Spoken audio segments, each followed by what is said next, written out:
One of the top bankers in the world, JP Morgan's chief Jamie Dimon, is advising his clients to be ready for 7% interest rate.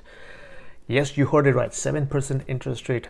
And his comments came out right after a week from FOMC meeting when Federal Reserve Chair Jerome Powell mentioned and explicitly said that soft landing is not his base case anymore.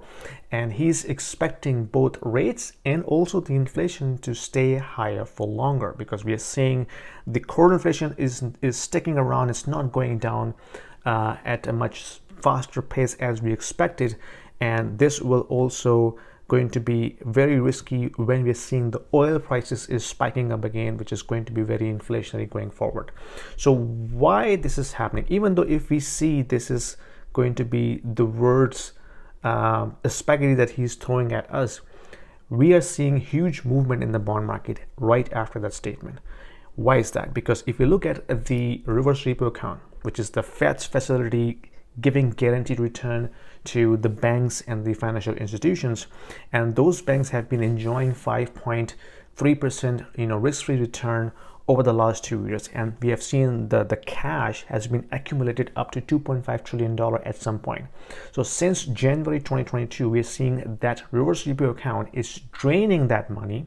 So now from $2.5 trillion, it is now sitting at $1.4 trillion. So almost $1 trillion cash from this account has exited from reverse repo. But where this money is going, it's going into the short-term treasury bill, which is why we are seeing the volatility in the bond market.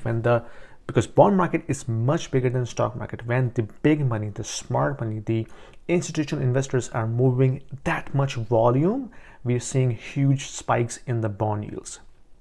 So the short-term treasury is getting a lot of funding, because that money is going into that, which is why we're seeing more sell-off happening in the long end of the treasuries, which explains why the yields are spiking up and reaching to all-time highs since 2007.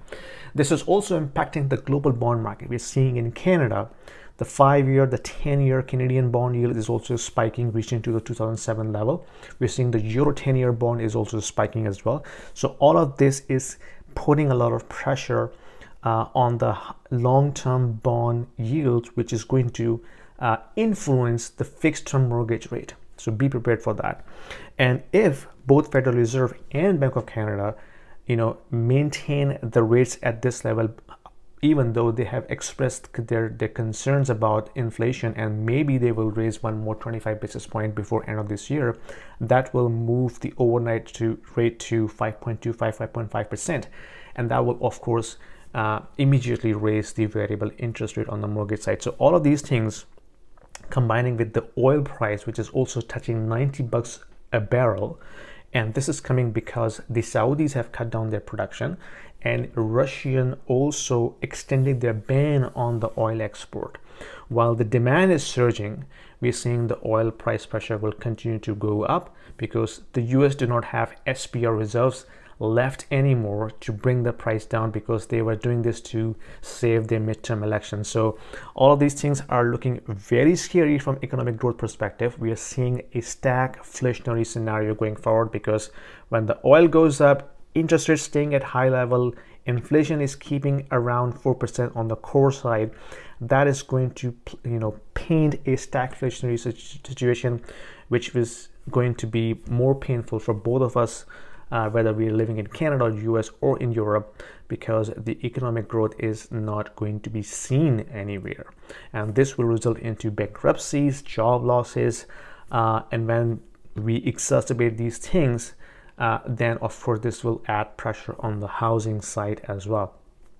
So things are not looking good, to be honest. I'm sorry to be the bearer of the bad news, but this is what I'm seeing right now. And you let me know what you think. Put your comments down below. Let me know what your opinion or thought process is. And if you have any questions, comments, put them down below. Subscribe to the channel, and I'll see you in my next video. Thank you.